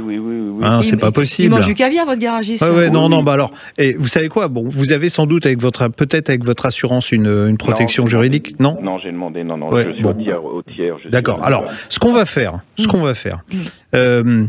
on a une de nos connaissances qui s'appelle Rémi J, parce que votre cas, en plus, comme vous êtes très sympa et que vous nous suivez depuis le début, on va demander à Rémi J, que je vais appeler à Rémi Jossaume, de vous aider à faire un petit courrier à ce garagiste. Alors, je ne sais pas s'il est malhonnête ou pas professionnel, mais il a de toute façon... c'est une concession Renault. Oui, mais bon, c'est pas parce que c'est une concession Renault qu'ils sont forcément compétents. Vous voyez. Alors, j'ai fait appel à SAV Dacia Renault, qui a pris en main le dossier, mais ils sont arrivés au bout du processus. Ouais, d'accord. Donc là, c'est l'obligation de résultat qu'il va falloir invoquer. Donc peu importe, il faut qu'il trouve la panne. Mais moi, à mon sens, la panne, elle est plus liée au réseau électronique de la voiture que à l'alimentation en électricité, c'est sûr. Alors, ils m'ont dit à un moment donné que l'électronicien du garage était en arrêt maladie, enfin peu importe, des problèmes professionnels, et ils ont changé apparemment une nappe à l'intérieur du tableau de bord. Mais je vous assure, ils m'ont fait un contrôle technique, puis après ils ont dû reconfirmer pour un autre contrôle technique parce qu'ils n'étaient pas sûrs que le contrôle technique, enfin bref, tout un pataquès. Je vous assure que les factures me font peur. Je serais comme vous, moi. Stéphane, on va, j'appellerai Rémi. On va vous aider pour monter au créneau. Alors c'est pas sûr. Le vrai problème, c'est que votre voiture commence à dater un petit peu. Et c'est pas sûr qu'aujourd'hui on trouve quelqu'un de suffisamment compétent pour arriver à la réparer. C'est ça le vrai souci. D'ailleurs, on va faire un appel, si vous le voulez bien, à tous ceux qui ont eu ce problématique. Il y a peut-être des gens qui nous écoutent, qui ont des Velsatis. Voilà. Vous nous écrivez à jeparticipe@sudradio.fr. Vous mettez on parle auto dans l'objet. Vous mettez suite au témoignage de Stéphane sur sa Velsatis. Moi, je sais ça. Moi, je sais faire. Machin. Et vous nous envoyez tout ça et puis on fera passer aussi les messages. Et puis on s'occupe de vous en dehors. Bon, Stéphane. Voilà. En tout cas, vous êtes pris en main par l'émission, par l'ami Jean-Luc et par ma gentillesse aussi. Et en tout cas, merci. Merci d'être avec nous et puis on vous tient informé. D'accord, Steph? Merci Stéphane. Merci, passez un bon week-end. On vous embrasse. Merci. Oh là là, quelle problématique. Allez, puisqu'on parle d'anciennes choses là, avec sa Velsatis, on va en retrouver une autre. François Alain, il sera avec nous dans quelques instants. La vieille Satis.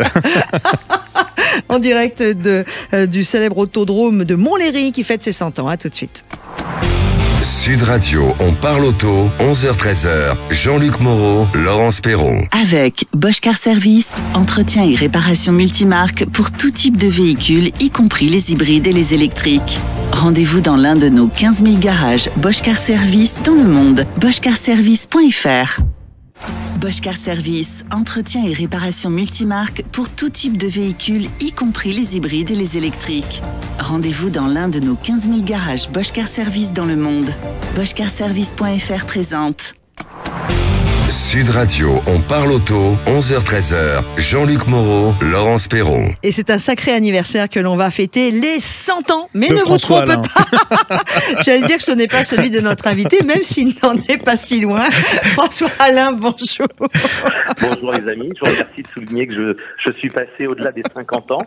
Je suis dans la deuxième moitié de ma vie, je suis d'accord. Ah ouais, mais vous savez ce qu'on dit, François A de Paris, c'est que les quinquas, vous messieurs, hommes quinquas, vous devenez absolument craquants. Comme nous les femmes, hein, d'ailleurs. Alors, on va parler des 100 ans de l'autodrome. On parle de voiture, mais plus que quinquagénaire, hein, parce que, en fait, cette année, bon, on sait que c'est les 100 ans. Vous, oui. Les 100 ans de l'autodrome, alors on va dire de l'INA Montlhéry, parce que si on dit pas exactement, ouais, il est sur la commune de l'INA et pas sur la commune de Montlhéry. Alors on est dans l'Essonne, pour ceux qui connaissent pas, où l'on écoute Sud Radio sur le 99.9. Voilà. Et François Alain, qui est donc avec nous, beaucoup plus jeune que l'autodrome, est en revanche l'ambassadeur de ces festivités des 100 ans. Et la première de ces festivités, c'est le Vintage Revival de Montlhéry, In French, dans le texte.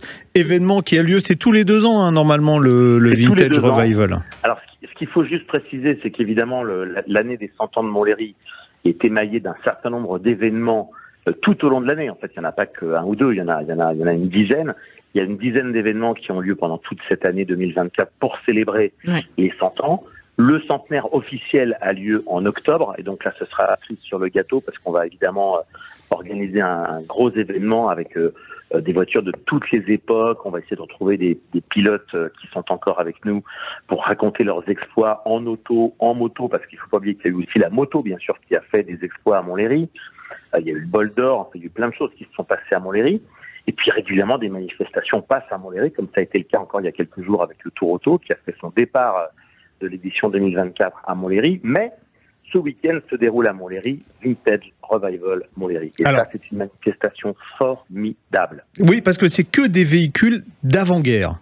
Voilà, alors c'est très spécifique, évidemment, ça n'est que les voitures d'avant-guerre, donc c'est un petit peu... Avant 40, avant 39, les garçons. Au niveau du contenu. Mais parce que malheureusement, il y en a eu d'autres. Hein. Oui, c'est génialissime parce que en fait, on trouve des engins qu'on voit jamais, des véhicules qui sortent forcément assez peu, qui viennent parfois sur remorque, qui viennent pas forcément par la route. Donc c'est... non mais surtout ils roulent, François, c'est surtout ça, il y a des engins absolument incroyables qu'on voit rouler. Voilà. Il y a 13 plateaux alors de voitures, de motocyclettes, de vélos, mais il y a 13 plateaux de véhicules d'avant-guerre sur la piste, ça fait... Il y a 500 véhicules dans les paddocks, il y a un monde fou. Les organisateurs m'ont dit, là, c'est plein là pour aujourd'hui samedi, il y a encore peut-être un peu de place dimanche pour venir voir. Absolument. Mais ce qui est formidable, c'est que alors Vincent Chamon, qui préside cette association qui organise cet événement depuis maintenant quelques années, est un petit peu l'héritier de tous les gens qu'on a aussi nous aimés, qui sont un peu plus âgés que lui, c'est-à-dire Jacques Poitras, Marc Nicolosi. C'est des gens qui, là, je vais vous dire, si vous voulez passer un week-end à sentir l'huile de ricin, là, il faut venir à Montlhéry parce que ça pétarade, ça crachouille. On se retrouve vraiment dans les années 1910, 1920, 1930. C'est extraordinaire. C'est une manifestation qui rassemble des gens qui viennent de très loin. Il n'y a pas que des Franciliens. Il y a des gens qui viennent de très loin. Il y a des Anglais. Il y a des gens qui viennent de partout. Moi, tout à l'heure, je vais avoir la chance de tourner en tant que passager, bien sûr, sur une Amilcar de 1931. Wow. Donc, je me suis préparé, j'ai amené tous mes... La combinaison de cuir, au cas où dans un virage, François Alain viendrait à tomber du véhicule, n'est-ce pas? Voilà, donc j'ai ramené les quelques artifices pour me relooker années 30, et c'est vraiment un moment extraordinaire. Il y a évidemment tous les gens qu'on connaît, qu'on aime, qui sont de cet univers-là. C'est Igor Bietri qui est au micro, c'est Thierry Dubois et toute sa bande de copains qui viennent avec des Ford A, enfin bref, des Ford T, C'est vraiment, voilà, il y a de tout. Il y a évidemment des Darmon, il y a des Morgan, des Bugatti, enfin, c'est extraordinaire. Alors j'ai regardé la liste des engagés, il y a des trucs incroyables.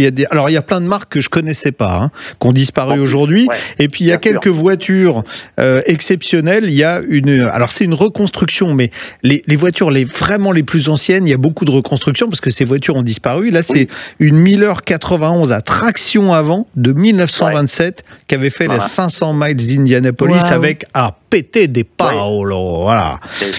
Une Delage 135 CS qui est la voiture la plus originale du plateau de 1936. Alors elle est telle qu'elle a été, elle n'a pas été restaurée. Elle a été pilotée jusqu'en 1949 par Louis Villeneuve. Et, mais dans quel état elle est là? Participation au Mans, elle roule. Alors il y a aussi un tricycle Renault de 1900, mais Renault, pas Renault AUT à la fin, RENAUX. Je connaissais pas du tout cette marque-là. Voilà. Je ne même pas, j'irai le découvrir tout à l'heure dans les paddocks. Vedette de la Coupe olympique des tricycles de Montlhéry, parce qu'il y a ça, il y a des voitures de course de l'époque, et puis il y avait des voitures qui faisaient, c'était le bol d'or, non, c'était le... C'était le bol d'or, c'est ça? Compétition, parce qu'il ne faut pas oublier que quand le circuit a ouvert en 1924, il s'est passé des tas de choses extraordinaires. C'était quand même un des premiers circuit à virage relevé, un autodrome. Il y en a quelques autres en Europe, mais on a la chance d'en avoir un qui est complet, qui est en état de roulage. Je veux dire, on peut plus faire de compétition, il est plus homologué pour la compétition, mais on peut faire bien sûr du roulage et de la démonstration. Et c'est quand même un pied intégral, on va pas se mentir. Et donc c'est très important que ce circuit perdure parce que c'est une partie de l'histoire de France. Il y a eu des monsieur, l'histoire de France, l'histoire de France, monsieur. Et puis, il y a un truc qu'il faut souligner, je pense, qui est important, parce que c'est une manifestation théoriquement, je dirais, privée, organisée par des bénévoles. Donc, je les salue au passage parce que c'est un boulot phénoménal. Ils ont réussi quand même à avoir 2 constructeurs qui sont officiellement venus les rejoindre. Lesquels? Il y a un constructeur français. Il y a Renault, Je suis très triste qu'il n'y en ait qu'un sur les 3. AULT? Oui, voilà. Renault AULT, oui. Renault est là avec plusieurs voitures de record. Et donc, il faut les saluer parce qu'ils ont fait cette démarche de venir participer à cette manifestation. Et c'est la seule marque française disponible. Et c'est bien dommage entre nous.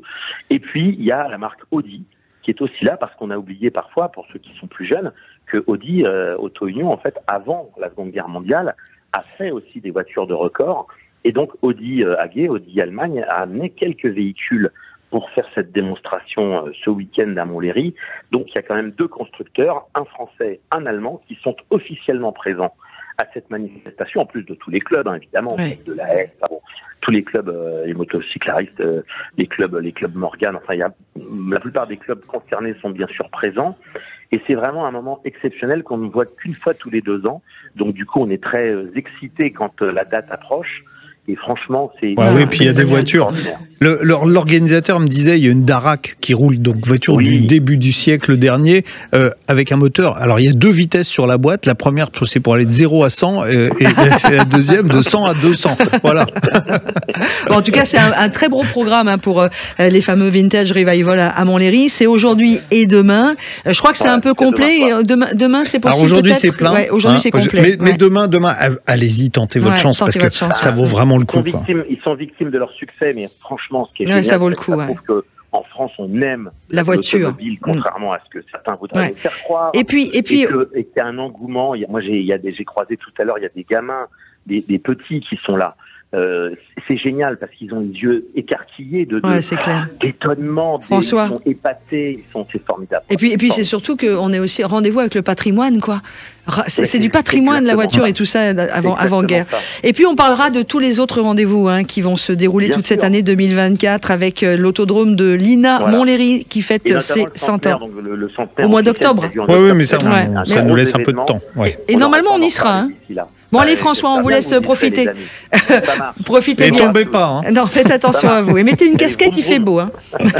On vous embrasse très fort.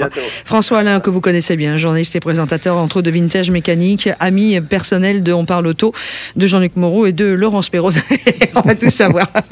Allez, dans quelques instants, juste après la pause, on va parler du bonus et du leasing électrique qui est prolongé jusqu'en 2027. Et mon petit doigt me dit qu'une grande structure française des métiers de l'automobile qu'on appelle Mobiliance y est pour quelque chose. On les reçoit dans quelques instants.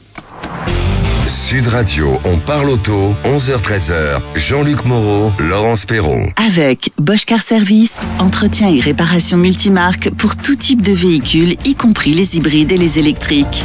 Rendez-vous dans l'un de nos 15 000 garages Bosch Car Service dans le monde. boschcarservice.fr. Bosch Car Service, entretien et réparation multimarque pour tout type de véhicule, y compris les hybrides et les électriques. Rendez-vous dans l'un de nos 15 000 garages Bosch Car Service dans le monde.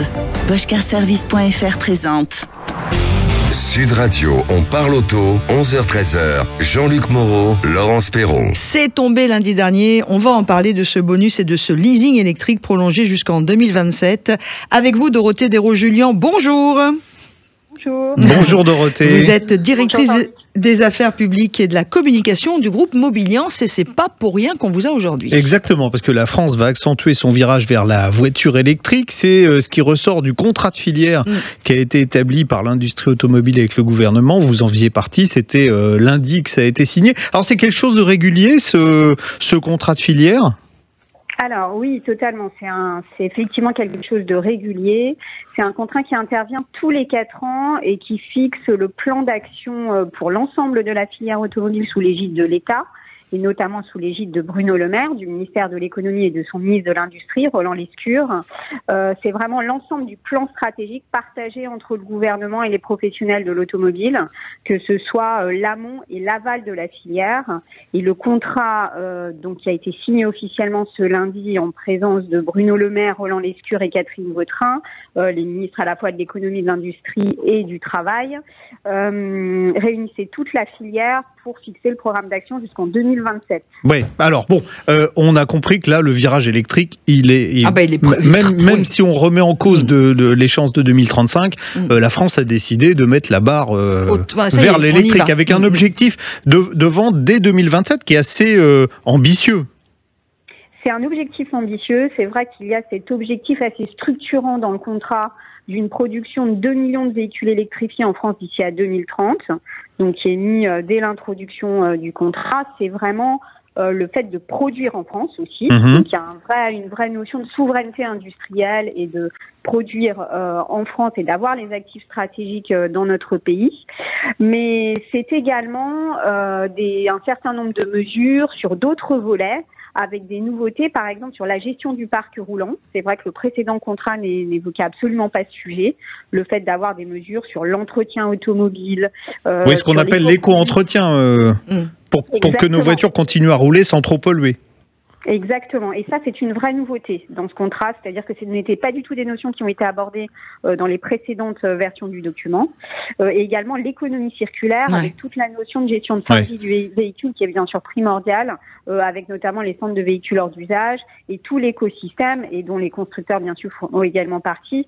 Mais gérer la fin de vie du véhicule, c'est aussi, bien sûr, décarboner le parc. Ouais. Dorothée Desraux-Julian, juste une chose, puisque vous êtes directrice des affaires publiques, entre autres, et de la com de Mobiliance, qui, on le sait, alors pour ceux qui ne savent pas, c'est quand même on va dire une organisation patronale qui défend les intérêts des entreprises, de la distribution et des services. Tout ce que vous venez de nous dire, toute cette défense et toute cette mise en situation et cette importance, vous êtes vraiment Mobiliance, parce qu'on vous suit sur Sud Radio depuis de nombreuses années, vraiment à l'origine de ces combats. Enfin, vous êtes en tout cas très porteur sur ces combats-là. Alors, on a totalement été à l'initiative, effectivement, de ces combats. D'ailleurs, ce contrat est vraiment le fruit d'un long travail mené par Mobiliance en coopération avec la plateforme de la filière automobile, la PFA. On a eu vraiment des travaux reliés à la fois industrie et services pour produire ce document qui ont duré quasiment une dizaine de mois en 2023. La signature s'est faite un peu attendre à cause du remaniement ministériel en début d'année, et voilà, de façon opérationnelle. Finalement, il a été signé cette semaine. Mais c'est vrai qu'on a beaucoup porté ces combats et on est satisfait qu'ils soient dans ce contrat, bien qu'à présent, il faut les traduire de manière opérationnelle. Donc, c'est vraiment le début du travail. Ce que j'allais dire, parce que l'objectif, 800 000 ventes de véhicules électriques dès 2027, c'est multiplié par 3 les ventes actuelles. Actuelles. Donc, il va y avoir des incitations pour l'achat de ces véhicules-là, et c'est ce qui va intéresser monsieur et madame tout le monde, c'est que d'une part, on apprend que le bonus écologique pour l'achat de véhicules électriques va être prolongé au moins jusqu'en 2027. Alors ce qu'il y a, c'est que, est-ce qu'on a des chiffres à mettre à côté ? Alors, effectivement, la bonne nouvelle, si on regarde les bonnes nouvelles, c'est que l'État s'est engagé à proroger les aides jusqu'en 2027, jusqu'à la fin du quinquennat. Donc ça, c'est pour les bonnes nouvelles. En revanche, aujourd'hui, nous n'avons pas les montants des aides parce que ces aides, elles sont votées chaque année dans le cadre des lois de finances en fin d'année.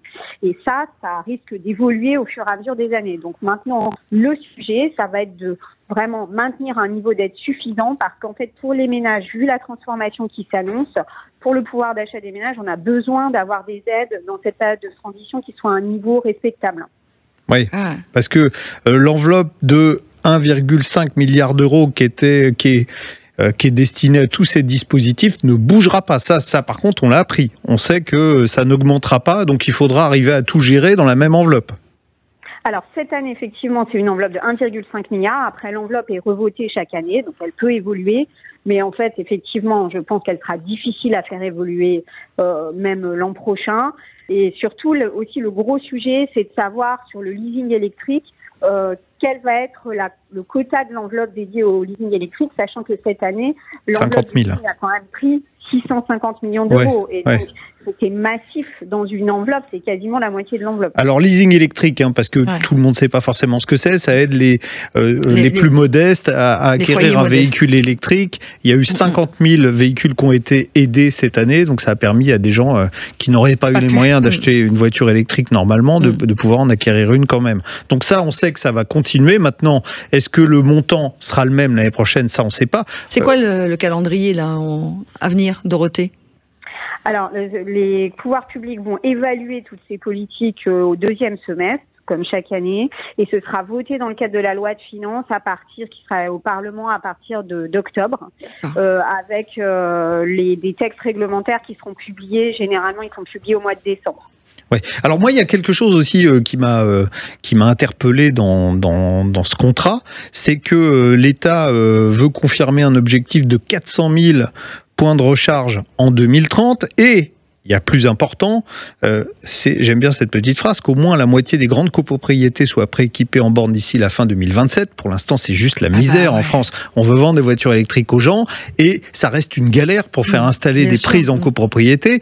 Même dans les flottes d'entreprise. Oui, avec cet objectif-là, est-ce que ça va libérer la réglementation en la matière? Alors, vous avez tout à fait raison, ça reste un enjeu pour nous que l'on suit de près. Il y a plusieurs enjeux en fait sur les infrastructures de recharge. Aujourd'hui, on est à peu près à 130 000 infrastructures ouvertes au public, mais c'est vrai que le bond à 400 000 est énorme. Il faut effectivement avancer sur les copropriétés qui sont encore aujourd'hui insuffisamment équipées. Il faut aussi avancer dans certains points stratégiques, dans zones périurbaines ou dans certaines régions, il y a encore un déficit de bornes de recharge. Nous, en tant que Mobiliance, on a déployé à peu près 8 000 bornes dans les services de l'automobile, mais c'est vrai que c'est encore un programme qui est en cours et donc on est heureux que dans ce contrat, il y a cette confirmation de l'enveloppe budgétaire. Mais il y a encore beaucoup d'efforts à faire et c'est vrai qu'il y a encore notamment par exemple la transparence des prix. Ça c'est un des sujets évidemment qui compte. C'est que quand vous allez à votre borne, vous savez qu'on sache combien ça va vous coûter. Bah oui, c'est un truc de dingue ça. C'est le seul produit qu'on achète sans savoir combien on va payer. C'est quand même incroyable. Ouais. Bon, on aura l'occasion d'en reparler. Merci Dorothée en tout cas. Merci. On refera un point quand vous voulez, la porte est ouverte. Vous le savez en plus. Sud Radio, c'est un peu votre deuxième maison aussi. Donc, on sait. Et puis moi, il y a quelque chose qui m'intéresse beaucoup, mais ça, on pourra en reparler parce que vous êtes allé défendre aussi tous les intérêts des professionnels de l'automobile en France, en Chine, avec un grand voyage qui a eu lieu il y a pas longtemps. Donc, ça serait intéressant de voir aussi ce que vous avez réussi à avoir, en tout cas, ou à proposer pour les professionnels français. On vous embrasse, on vous souhaite un bon week-end, Dorothée. Merci Dorothée, au revoir. Merci à tous les deux. Merci, au revoir. Allez, à suivre et pour conclure notre rendez-vous, eh bien, nous allons vous accueillir pour notre rendez-vous. Quelle auto choisir? Sud Radio, on parle auto. Quelle auto choisir? Et c'est Alain que l'on reçoit tout de suite. Bonjour Alain. Oui, bonjour Laurence et bonjour Jean-Luc. Bonjour Alain. Comment ça va? Ça va bien.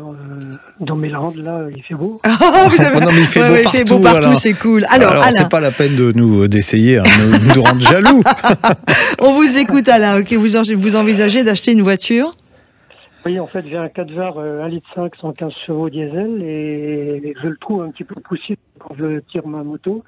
Et j'aime bien le look de la Jeep Compass. Et j'aimerais bien avoir l'avis de Jean-Luc sur une Jeep Compass qui serait éventuellement en boîte auto et non diesel, donc hybride. Ah bah, de toute façon, bah voilà. Alors, la question, c'est neuf ou d'occasion? Ouais, une occasion très récente alors. Ou peut-être même du neuf, on verra. Parce que vous avez vu, en fait, il y a... Ça dépend du budget. Bon, alors on va faire simple, il y a deux types de motorisation aujourd'hui qui sont proposés sur cette Jeep. Il y a de l'hybride rechargeable avec 2 niveaux de puissance, 190 ou 240 chevaux, ou il y a un moteur essence qui est à 130 chevaux, avec boîte robotisée. Enfin, dans les deux cas, vous êtes en automatique, hein, puisque c'est de la boîte robotisée. Et le deuxième, quand je vous dis essence, c'est en fait une hybridation légère. Alors vous tractez une remorque avec une moto qui pèse combien? Oui, on a pas loin de 400 kilos.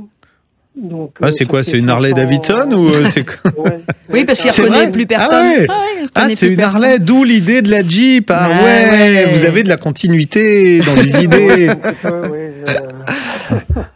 Alors bon, c'est sûr. C'est un couple qui irait bien ensemble, voilà. Oui, ça marche bien. Ouais. C'est vrai. Bon, alors vous avez de la marge, hein, parce que alors ce qui est bizarre, c'est que la version hybride légère, enfin 48 volts, peut tracter jusqu'à 1450 kg, alors que l'hybride rechargeable, qui est beaucoup plus puissant, jusqu'à 1250 kg. Ça fait partie des bizarreries.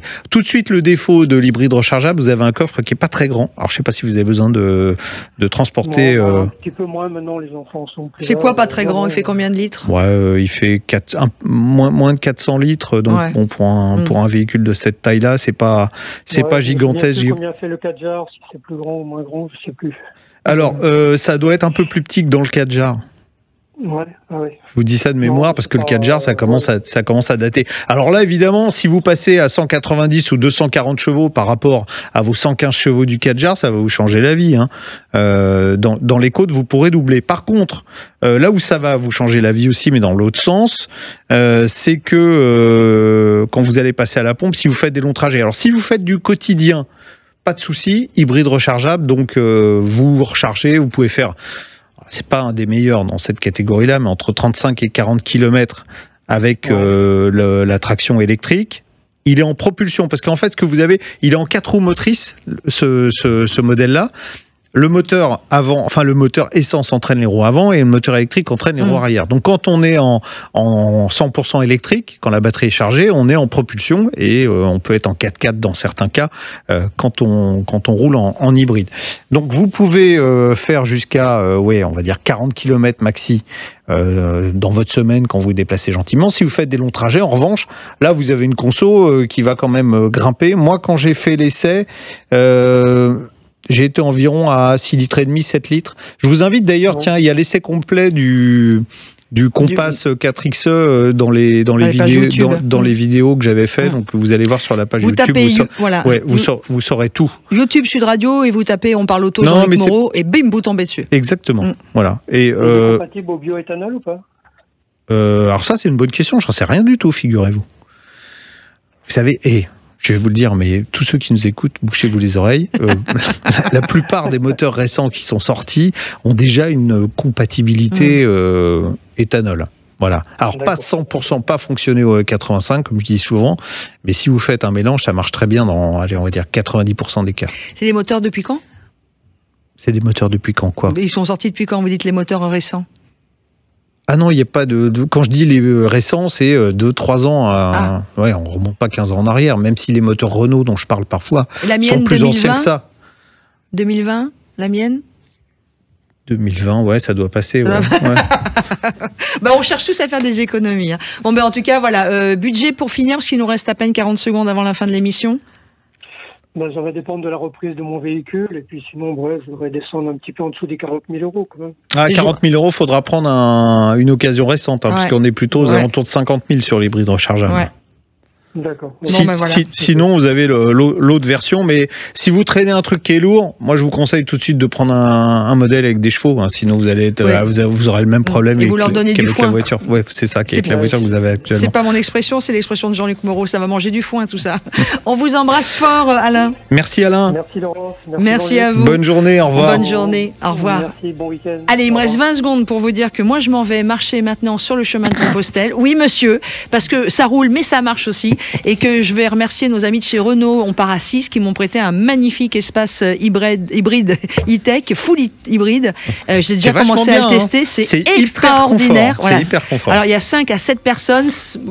Je vous en parle au retour. En plus, vous avez les roues arrière qui braquent pendant les petits coins là. Quand vous en aurez marre de marcher à Saint-Jacques-de-Compostelle, vous allez voir, ça braque dans les petits trous. On va vraiment marcher. Allez, je vous en parle un peu plus en détail de mon essai la semaine prochaine, d'accord ? Si Laurence revient la semaine prochaine. Non, mais je suis fan. Je l'essaye déjà depuis hier la voiture. Moi, je parle de la marche. Les 30 km de marche par jour. Peut-être que Laurence ne sera pas là la semaine prochaine. Je suis désolé. Allez, mais en tout cas, on vous souhaite un bon week-end et profitez bien de ce mois de mai qui enfin devient beau. Je vous embrasse. À samedi prochain, l'ami Jean-Luc. Oui, à samedi, et merci à Thomas d'avoir réalisé cette émission. Sud Radio, on parle auto, 11h-13h. Jean-Luc Moreau, Laurence Perron.